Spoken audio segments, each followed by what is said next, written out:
ధనుసు రాశి వారికి ఈ ఆంగ్ల సంవత్సరానికి వీడుకోలు పలుకుతూ కొత్త సంవత్సరానికి స్వాగతం పలుకుతూ జాతకంలో ఉన్న గ్రహదోషాలను ఎలా ఆపుకొని ఐశ్వర్యం ఆనందానికి ఎలా స్వాగతం పలకాలో ఈ వీడియోలో సవివరంగా సంపూర్ణంగా తెలుసుకుందాం.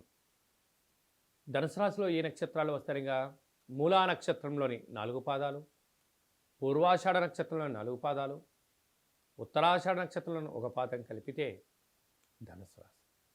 చాలామందికి పుట్టినటువంటి కాల సమయంలో డేటా బర్తులు లేనటువంటి కారణం వలన పేరు యొక్క మొదటి అక్షరాన్ని అనుసరిస్తూ రాశిని తెలుసుకునే ప్రయత్నం చేద్దాం.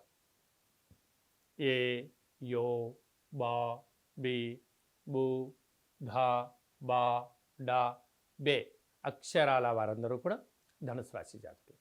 ధనుసు రాశి యొక్క అధిపతి దేవగురు బృహస్పతి. వీరికి రాశిలోనే రవి సంచారం చేయడం, 2వ స్థానంలో శుక్రుడు సంచారం చేయడం, 3వ స్థానంలో శని భగవానుడు సంచారం చేయడం వలన అనవసర ప్రయాణాలు, ఆవేశాలు తగదు, వివాదాలకు దూరం అవసరం, ఏదైనా తెలిస్తేనే చేయడం, తెలియకపోతే కొంతకాలం ఆ పనులు వాయిదా వేసుకొని నేర్చుకొని అవలంబించగలిగితే రాబోయే కాలం మంచి కాలం.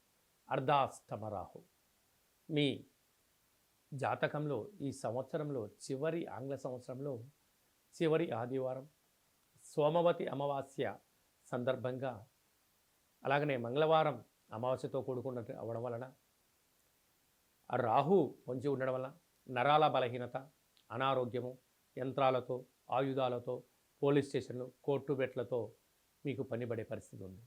కనుక ఇలాంటి కాల సమయంలో మౌనం, ధ్యానం, ఏకాగ్రత, దానం, ధర్మం, ప్రశాంత వాతావరణం ఏర్పరచుకోగలిగితే ఈ సంవత్సరంలో కష్టాలు ఇక్కడికే ఆపేయచ్చు అని చెప్పి కూడా గమనించాలి. అలాగనే 6వ స్థానంలో గురు సంచార స్థితి ఉండడం వలన ఏదో రుణ సమస్య, రోగ సమస్య, శత్రు సమస్యలు పొంచి ఉన్నాయి. తస్మాత్ జాగ్రత్త. అష్టమంలో కుజుడు సంచారం చేయడం వల్ల కుజదోష ప్రభావం కారణం వలన జలగండం, అగ్నిగండం, వాయుతత్వమైన గండాలు పొంచి ఉన్నాయి. తస్మాత్ జాగ్రత్త.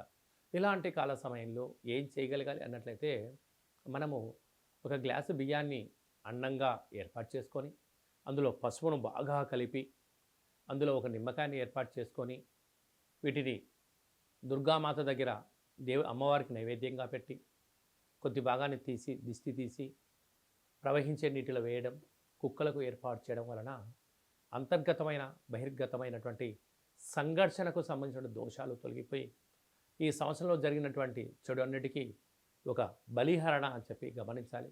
రాబోయే కాలానికి స్వాగతం పలుకుతూ 2025 సంవత్సరం అంతా కూడా ధనుసు రాశి వారికి యోగానికి స్వాగతం పలకండి అని చెప్పి కూడా గమనించాలి.